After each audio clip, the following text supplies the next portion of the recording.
Hello everyone. Back again with film recaps. In this video, I'm going to recap one of the horror mystery films from 2021, titled Things Heard and Seen. Before we get to the storyline, I'd like to wish everyone a happy and great day. Without further ado, let's get straight to the storyline. The movie is set in the 80s, and it begins with a man named George arriving home after work. As he's parking his car in the garage, blood suddenly drips onto the windshield from above. And so, a panicked George rushes upstairs, and finds his daughter staring at something. The next second, we see him frantically running through the open fields, holding his daughter in his arms. The scene then cuts to a few months earlier, and we learn that George, his wife, Catherine, and daughter, Franny, live in Manhattan. During the little girl's birthday celebration, George breaks the news that not only has he completed his PhD, he has also landed a teaching job at a private upstate college. Later, Catherine talks to one of her friends in private, and we learn that she's a successful art restorer. Moving with her husband upstate means she'll have to quit her dream job, but she's ready to make that sacrifice. George had also been struggling for years, and had repeatedly borrowed money from his father, so she must support him this time. The following day, the family moves into a large 19th century farmhouse, which has vintage furniture, and a beautiful old piano. Hey, remember this? But from the very first night, strange things begin to occur. Catherine smells car exhaust fumes coming from somewhere, while Franny gets spooked by a moving chair in her room, so she rushes to her parents' room. The next morning, George is welcomed to the college by Floyd De Beers, the head of the art history department. Floyd is interested in spirits and afterlives, so he gives George a book called Heaven and Hell by a famed Swedish writer named Emanuel Swedenborg, as a welcome gift. Meanwhile, Catherine is visited by two brothers from the neighborhood, Eddie and Cole, who are looking for work. And so, she hires young Cole to babysit her daughter, and Eddie to help out with handyman tasks. Later that night, as Catherine is working in the kitchen, she comes across an old Bible containing a family tree of the previous owners of the house. It reveals that the house was previously inhabited by the Smiths family. But some of the names in the family tree are scratched out and marked damned. Shortly after, Catherine notices strange lights in the kitchen, which lead her to an antique ring. And when she picks it up, she suddenly senses a spirit, which leaves her startled. The next day, Catherine decides to dig deep about the family, and visits the local historical society. She learns that a man named Jacob Smith and his wife, Ella, built the house, and also finds a picture of them. On the other hand, George approaches a college girl named Willis at the library, and they have a brief chit-chat. Surprisingly, we later see George pleasuring himself at home, indicating that he's attracted to that girl. Over time, George becomes very popular in college, not only among the students, but also in the teachers' circle.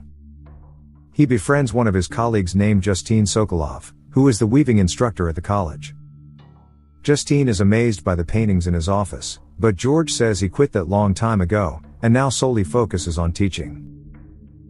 That night, Catherine continues to smell exhaust fumes in her room, so George speculates it's coming from the garage below their bedroom, and assures her that he'll install fans in the garage the next morning. But a fed-up Catherine decides to fix it right away, and heads to the garage alone. However, as she works on the fan, the piano suddenly starts to play in the other room.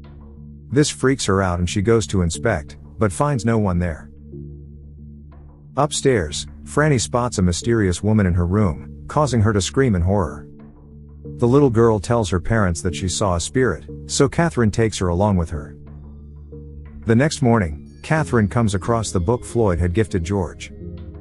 She begins reading it, and senses something supernatural around the house. Meanwhile, George is out on a jog when he finds Willis working on a nearby stable. She doesn't say much, and simply leads him to a room. George also gives in to his temptations, and the two end up making love.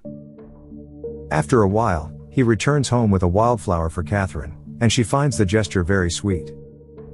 But when she puts on Ella's ring, she immediately throws the flower in the bin, seemingly under the ring's influence. On his way to work, George runs into Eddie, and they strike up a conversation. We shockingly learn that Eddie and his brother once lived in this farmhouse, before some incident forced them out. George is already aware of this, but he asks Eddie to keep it from his wife, saying she might not handle the truth well. Later, while Catherine is with the boys, she learns that Eddie is good at playing musical instruments and wanted to study music in college. That night, when George returns home, he finds Eddie playing the piano while Catherine enjoys it. George is annoyed by their closeness, but doesn't say anything at the moment. As the days pass, both Catherine and Franny continue seeing the strange spirit at night.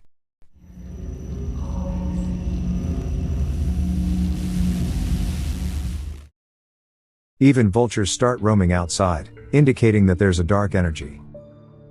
In the next scene, we see George finishing up another one of his intimate sessions with Willis. He seems very happy, but she's fed up with their illicit affair and declares that they're done.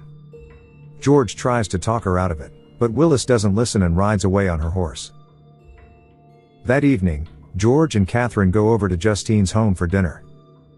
George immediately bonds with her husband, Bram, over their shared love for weed, while the girls also engage in deep conversations. Justine then invites Catherine to join a women's art group she attends, and the latter, who's desperate for company, immediately accepts. On the way home, Catherine talks a lot about Justine, but George simply mocks her. He then starts driving erratically under the influence, and this leads to an argument. Catherine angrily gets out of the car, and expresses her frustration over the fact that she had to quit her dream job for him. George tries to take her back to the car, but ends up pushing her down, bruising her face. He immediately regrets his actions and apologizes, but she doesn't say a word. Later at home, George once again apologizes to Catherine and expresses regret over not tending to her needs, but she remains indifferent. As the couple continues to drift apart, Catherine begins spending more time with Justine, while George gets busy at work. One day, during a sailing trip with Floyd, George reveals that he used to go sailing on his cousin Henry's boat. Henry was a sophisticated artist, but he ended up drowning at the tender age of 19. Later that night, George invites Floyd home, and the old man finds Catherine reading the Heaven and Hell book. He immediately starts yapping about the artwork cover, explaining that it depicts the soul transitioning into the afterlife. Following this, Catherine gives Floyd a tour of the house, but he quickly senses the presence of a female soul. He reveals that the spirit means no harm, and has a reason for lingering around the house. Here Catherine feels relieved to have finally found someone who believes in her. She admits that although the spirit initially frightened her, over time she began to feel strangely comforted by its presence. Catherine now wishes to learn more about the spirit, whom she believes is Ella Smith, so Floyd offers to hold a seance in the house. The next evening, George and Catherine throw a party where they invite all their neighbors and also George's colleagues. Everything seems to be going well, and the couple finally feels a sense of joy. But then, Catherine learns through a neighbor that the previous owners of this house were none other than Eddie and Cole's parents. The father, Calvin, struggled financially, and was very cruel to his wife Ella. One night, he sedated his family, and shot all the cows they owned. After the cruel act, he went to the garage below his and Ella's bedroom. He started the ignition of his 2 trucks and closed all the windows. Calvin then went upstairs, and laid down in bed next to Ella until they passed away. Catherine is stunned by the revelation and feels angry for being kept in the dark. She now finally understands why her bedroom smells so weird. Meanwhile, while smoking weed with Justine, George takes sarcastic digs at her for putting ideas in Catherine's head. He suddenly holds her hands and grabs them tightly, making her really uncomfortable. George refuses to let go, but she angrily pulls her hands away and storms out of there. Later that night, after all the guests have left, Catherine confronts George about the house's violent history. He insists that he was just trying to protect her from the unpleasantness, but she's having none of it. And then, as they argue,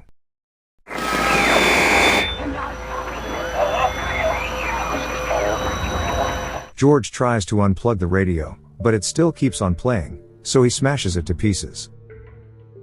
The following day, George takes Franny to his parents' home, so Catherine seizes the chance to invite Floyd and his team over to conduct the seance. She brings forth a picture of Ella, and says she has been seeing her spirit in the house. However, Floyd is surprised, as he had assumed the spirit was Jacob Smith's wife. He then reveals that Jacob's wife was an early devotee of Emanuel Swedenborg. The couple wasn't in a happy marriage, and Jacob disapproved of his wife's philosophical explorations. She mysteriously died in their home at the age of 26. Catherine is alarmed by the number of deaths that have happened in her house, but the seance group assures her that inhabited houses should be considered a blessing. Following this, Catherine places Ella's ring on the table, and the group summons the spirit. Suddenly, the candles blow out, and the table starts shaking. Ella's spirit then lets her presence known, but soon, the voice of a male spirit is also heard. He shouts at Ella and intimidates her, causing her to go away. In the aftermath of the seance, Floyd concludes that there is another spirit in the house.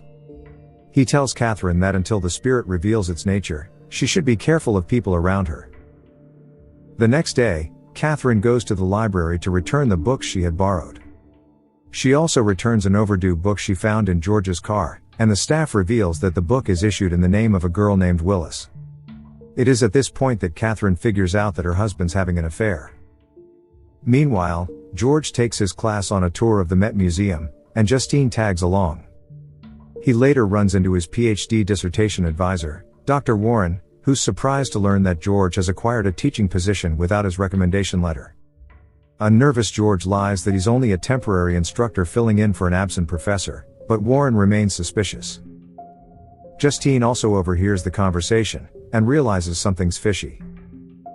The next day, Floyd, the head of the arts department, confronts George about his forgery. It turns out Dr. Warren called him earlier, and admitted that he never wrote any recommendation letter for George. The latter admits his wrongdoing, and asks him for a chance to explain himself. He pleads with Floyd to wait till the Thanksgiving holiday is over before taking any action.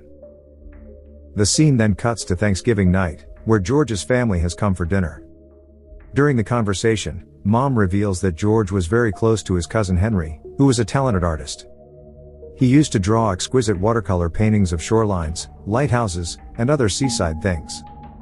Henry's family wanted to do an exhibition of his seascapes after his death, but his paintings suddenly disappeared. Upon hearing this, Catherine realizes that the paintings George had taken credit for were actually done by his cousin. She leaves the dinner in disgust and heads straight to the washroom. George also follows her to explain. But then all of a sudden,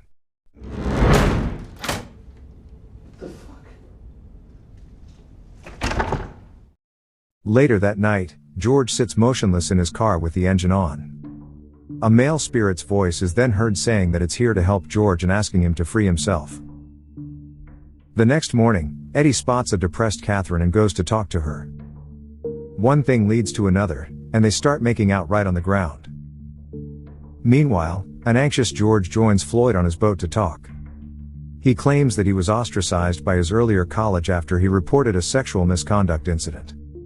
He says that's the reason why Dr. Warren doesn't like him. But Floyd firmly tells him that regardless of his reasons, forging recommendation letters is a crime, and he will report it to the HR. He also makes it clear that George will be fired, leaving him completely distraught. Elsewhere, Justine is at a cafe, when she recognizes the scarf she had made for George's mother. But it's currently on Willis' neck, making her realize that they're having an affair. The scene then cuts to nighttime, where a thoroughly soaked George returns to campus. Justine also arrives in her car, and confronts him about his affair with Willis. Annoyed and fed up of her prying, George insults her and tells her to mind her own business. Suddenly, Justine asks him to explain his conversation with Dr. Warren at the Met. She then drives away from there, leaving George furious and worried. Some time later, Justine is driving down the highway, when she notices George tailing her. And then this happens.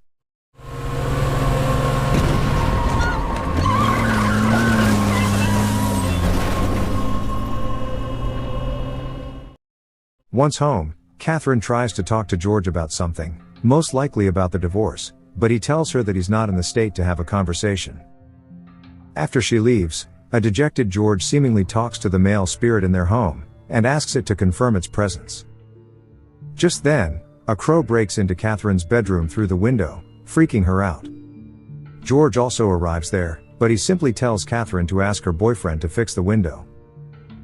The next morning, Catherine sneaks out of the house to meet Justine, only to discover that she has met with an accident.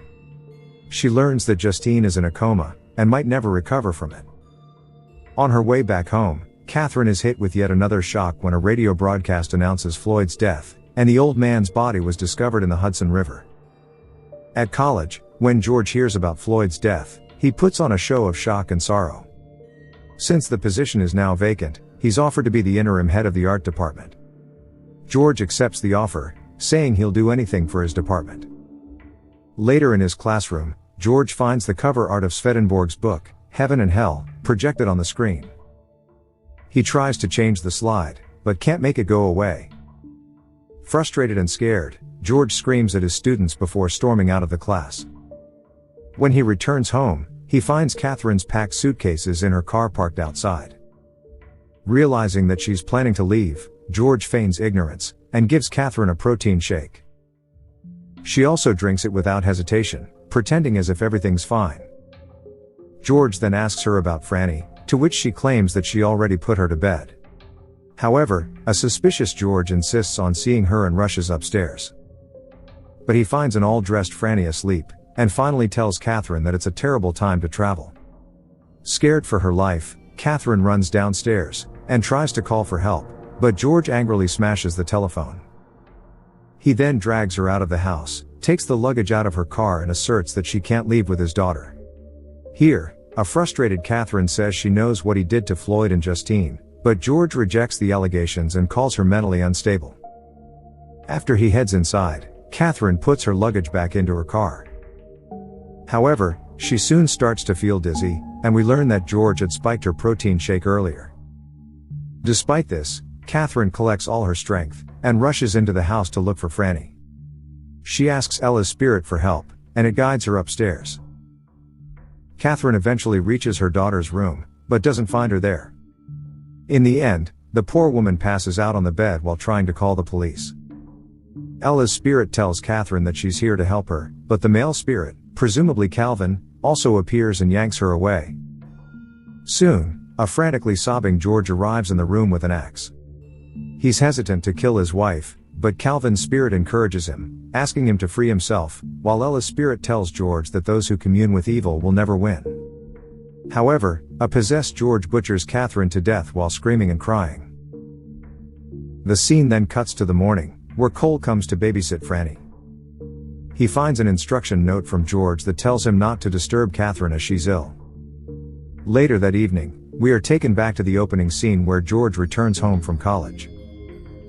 He pretends to discover Catherine's body, and the police suspect George after they find his axe next to Catherine's body. However, he claims that he was teaching the whole day, which is confirmed by his college. Due to lack of evidence, the police are forced to release him, and George moves to his parents' home in Connecticut. Meanwhile, Justine remains in a coma, but Catherine and Ella's spirits come together to reveal the truth about George, and her eyes snap open. She later calls George's parents home, and leaves a message for him. Justine says that she remembers everything, leaving him horrified. While George is taking a shower, Calvin's spirit begins whispering to him again. It insists that everything was Catherine's fault, and that she was trying to hold him back. It then urges him to trust his instincts, and run away before it's too late. To avoid being arrested, George escapes on his dead cousin's boat. But he doesn't get much far as a storm arrives, and thunder opens a portal. Ella and Catherine's spirits then tell George that the gates of hell are only visible to those about to come into it. George desperately tries to turn back his boat but to no avail. This causes him to slowly disappear into the flames, while an upside-down cross appears in the sky. The scene resembles Swedenborg's book's painting, while the inverted cross indicates that George is damned. Okay guys, thanks for watching. See you again in the next video.